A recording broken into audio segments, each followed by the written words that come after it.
Sa araw na to, samahan niyo akong bumiyahe kay Lalamove. Alamin natin kung magkano kikitain ko at bakit ako nadismaya sa biyahe na to. Magbibigay na rin ako sa inyo ng aking opinion about sa kung kaya bang hulugan ang bagong sasakyan sa pagbiyahe lang kay Lalamove.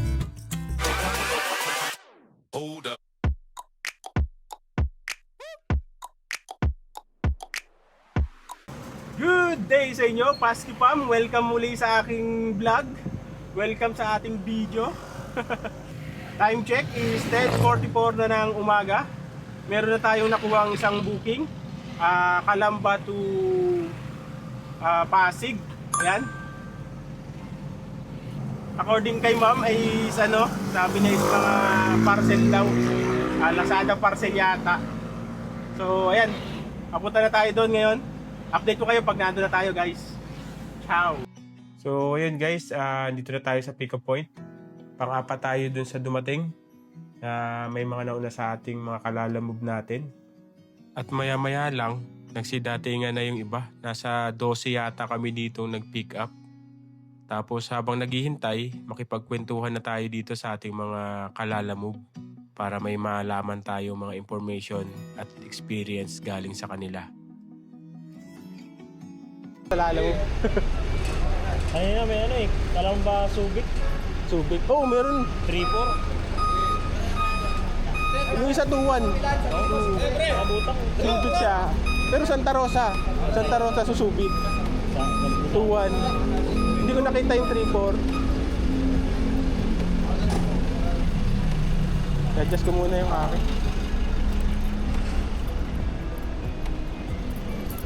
Boss, ingat!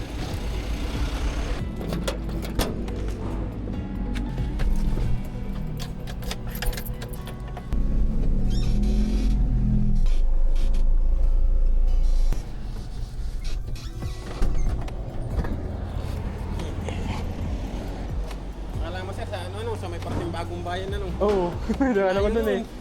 Hindi naman, bago lang kasi ako boss, kaya hindi ko kabisado eh. Hindi, dito lang exit ka ng Upload ka na. Diretso na yun. Malapit na yun. Traffic doon sa boss, sa exit, traffic pulang-pula. Nakaban ka pa, sarili mo tatakit kahit maligaw ka. Ay boss, tanong ko sa inyo, naharang ba kayo ng ASBO?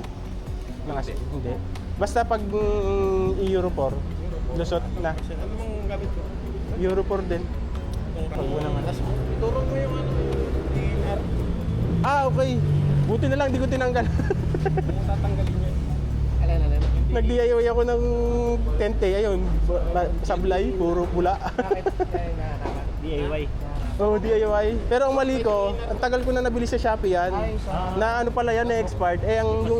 Yung gilid, hindi na dumidikit. Pero okay lang naman, at least magamit ko man lang ng 2 o 1 buwan eh, ayos na. Magkano mo? 800 lang. Sakto na, wala akong mapagtanungan na tropa eh. Wala kasi ako masyadong kakilalang Lalamove driver.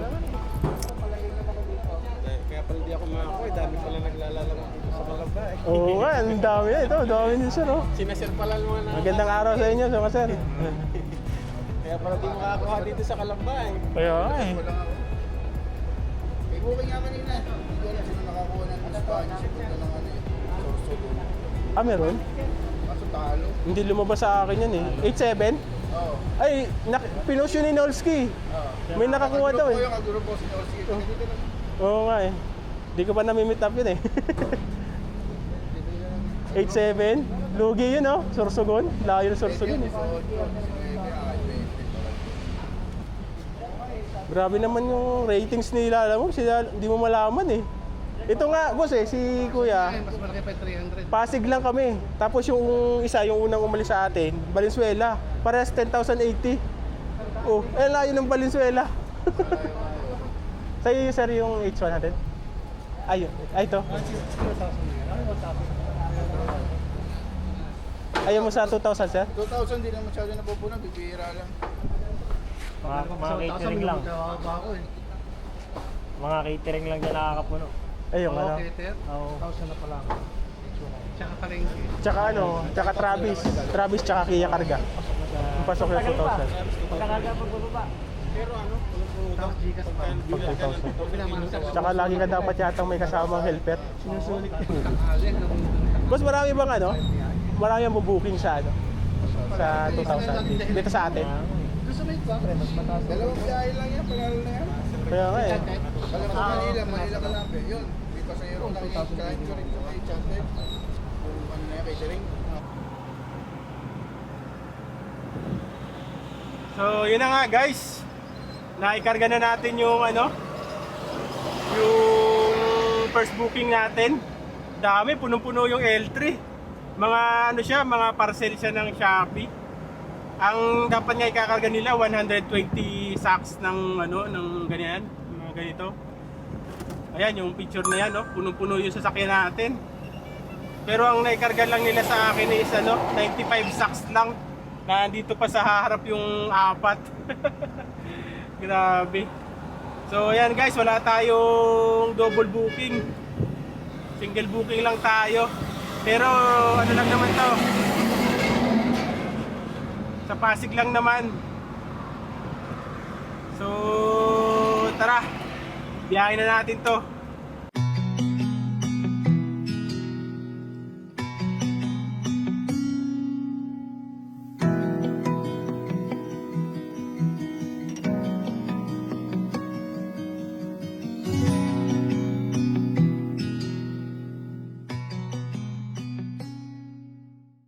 Guys, marami ang nagtatanong sa akin sa comment section natin sa YouTube at saka Facebook. Tatanong sila kung kung kaya daw bang hulugan ang isang brand new sasakyan dito lang sa pagbabiyahe kay Lalamove. So, magbibigay ako sa inyo ng idea ko, tsaka experience ko na din dito sa pagbabiyahe ko kay Lalamove based dun sa katanungan na yon, kung kaya bang hulugan ng isang brand new sasakyan sa pagbabiyahe kay Lalamove. So, simulan na natin dun sa gagawin ko na lang example is yung itong 1,000 kg. Yan. Ito kasing unit ko guys is 1,000 kg siya, L300, 2025. Tapos hulugan siya na kinuha ko. Ang monthly nito is 21,560. Ngayon, yung magbibigay ko sa inyong idea is yung about lang dun sa kung ano yung level, yung category ko, yung 1,000 kg. Pero pwede niya ring pagbasehan kung medyo below kg kayo, halimbawa 300 kg, 200 kg, halimbawa ganyan. Tapos ang gagawin nating range ng monthly natin is 15,000 to 20,000, ganyan. Kasi ganito yun guys pag ang kukuhain nyo is 1,000 kg, for example, ang nakuha nyo is Suzuki Carry na 1,000 kg. 1,000 kg yun guys, yung Suzuki Carry. Ang monthly lang nun is around 15,000. Tapos pag kukuha ka naman ng L300, ang monthly ng L300, pag yung FB type is 21,000. Ganyan, around ganon, depende sa kung saan kayo kukuha. Kung ang kukuhain mo naman is halimbawa Travis, Kia Karga 2,500 o kaya H100, ang monthly nun guys is 27,000. Ayan. So ngayon, para masagot yung katanungan nyo kung kakayanin ba ng pagbabiyahe kay Lalamove yung panghulog sa kung ano man yung kukuhain yung sasakyan, ang sagot ko, yes, kayang-kaya. Bakit? Paano? Paano ko nasabi? Kasi ganito yan guys. Halimbawa, ito, L300, 21,000 yung ating monthly. Ngayon, sa pagbabiyahe kay Lalamove kasi guys, kung i-average natin yung kikitain mo sa isang araw, yung sabi natin na mahina na talaga, yung matumal na talaga, pwede kang kumita ng 1,500 sa loob ng isang araw. Mga 3 booking lang yun na long ride. Medyo makakakuha ka na ng medyo malaki-laki. So halimbawa, kukita ka ng 1,500 isang araw. Kaltas na lahat. Kaltas na yung percentage ni Lalamove doon, yung commission. Kaltas na yung gasolina. Kaltas na din yung kung ano yung mga maintenance, pagkain mo, yung mga gastos mo. Sabihin natin kaltas na 1,500 isang araw. Ngayon, sabihin na natin sa isang buwan, mayroong 30 days, 4 doon, coding ka, Tapos isa pang apat doon, rest day ka. Ikaw, kung gusto mong kung gusto mong bumiyahe ng rest day mo, pwede. Kumbaga, pagsabayin mo na yung coding mo tsaka rest day mo, so meron kang 26 days. Pero ang i-average natin, sabihin na natin medyo hindi ka naman malakas, hindi ka masipag, kasi nakakapagod talaga bumiyahe sa Lalamove, guys.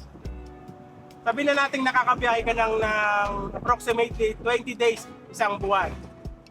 Kasi meron pa diyang maraming bagay eh. Di ba? May bagyo. Sa linggo, guys, wala namang masyadong booking. Tapos, nandiyan pa yung depende kung parang tatama rin ka mag-book kasi wala kang makuha booking. Ganyan, maraming factors. So, i-average na lang natin ng 20 days yung biyahe mo isang araw. So, sa 1.5 a day, sa 20 days, meron kang 30,000. Kikita ka ng 30,000 sa loob ng 20 days. Malinis na yun, guys, ha? Wala ka nang kakaltasin doon na, meron kang 30,000. Ngayon,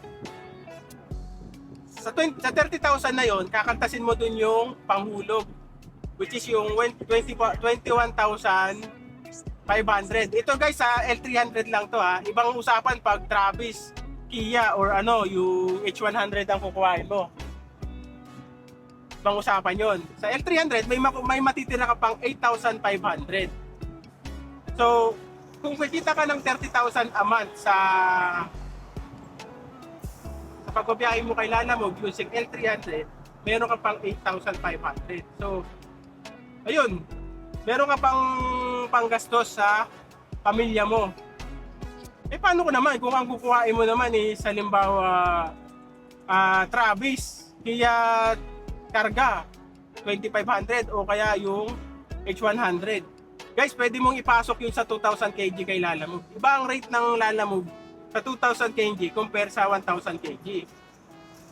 Ang monthly nun is 27,000. So kung ang halimbawa babiyahe ka ng dala mo is yung tatlong nasabi ko, tapos ma-average ka ng 1.5 a day, 20 days. So may 30,000 ka. So kaya naman. Kaso ang problema, paano pa yung panggastos mo? Yung panggastos ng pamilya mo. So hindi kaya, guys, di ba? So dapat pag kukuha ka ng 2,000 kg, halimbawa yung Travis, Karga, tsaka yung H100, dapat ang minimum mong biyahe doon at least 25 a day. Tapos may target ka noon na 2.5 a day para swabe. So yun, guys, ang aking lalong-lalo na pag ang kukuhain mo is yung Suzuki Carry, guys, 15,000 lang monthly nun.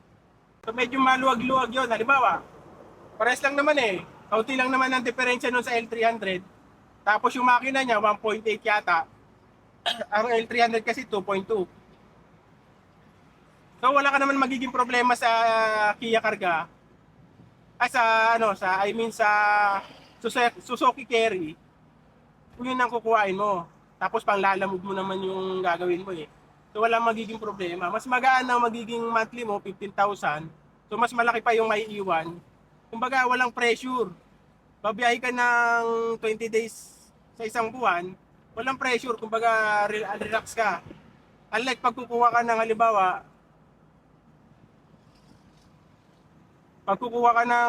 yun nga, yung 27,000 a month, eh medyo kailangan mo talagang humapit doon. So, ang sagot ko sa katanungan na kaya bang hulugan na pagbiyahe lang kay Lalamove ang isang brand yung sasakyan, yes, kayang-kaya, guys. Kung yung panghulog lang ang poproblemahin mo. Tapos, halimbawa, hindi lang naman kay Lalamove ka pwede kumita. Kasi habang tumatagal ka kay Lalamove, meron kang mga nakikilalang mga magiging kaibigan mo, mga customer, na pwedeng ibiyahe mo na sa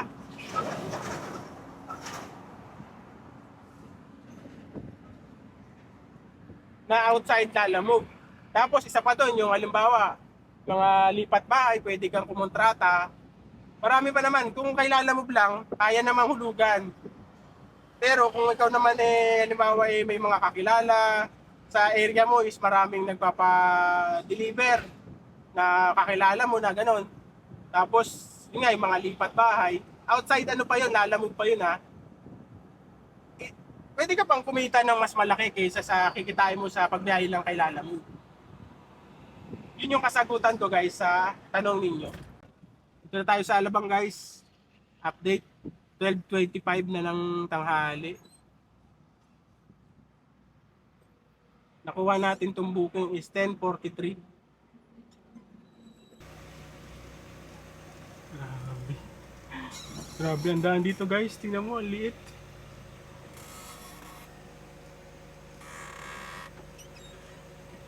Grabe, ang liit. So ayan guys, nandito na tayo ngayon sa drop off natin. Grabe ang liit ng daan dito guys. Talagang kasya, sumabit pa to. Ito yung kasama natin guys. Ito yung kaninang kasama natin na nagpipick up doon. Nung naunang umalis sa akin. Pero naabutan ko pa siya. Ako kung ano ginawa nito. Ito, nahirapan kaming kasi ang liit ng daan dito. As in talagang, ayun, liit lang kasasakyan.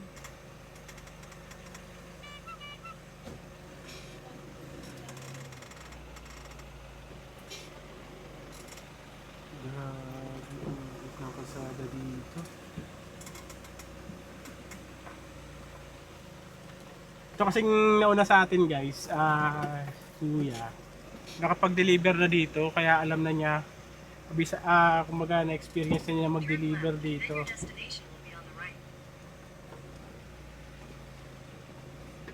Kaya ito pala yung sinasabi niya na maliit yung kalsada. Grabe. Ayun sa Rodmond Village, HOA. So, grabe guys, grabe ang dito, grabe ang kalsada. Tingnan nyo guys, nakikita nyo ba? Grabe.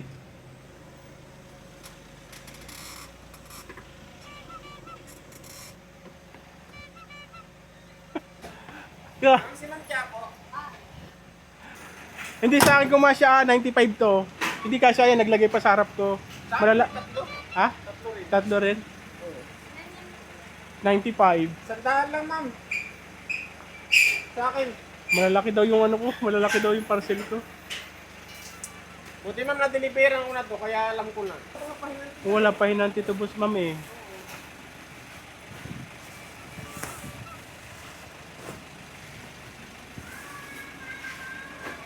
Okay na yun, basta bibigyan tayo ni ma'am ng pang-delivery. Oo. Para kasi single booking din tayo eh. Sabi ko, nakatulala ako nun eh. Sabi ko, parang may bumubusina. Nagulat ako nun eh. Kasi nakita ko na yung mo. Okay lang ba ihagis to? Parcel to, di ba? Mga mystery socks. So, dami pala niya ito ah.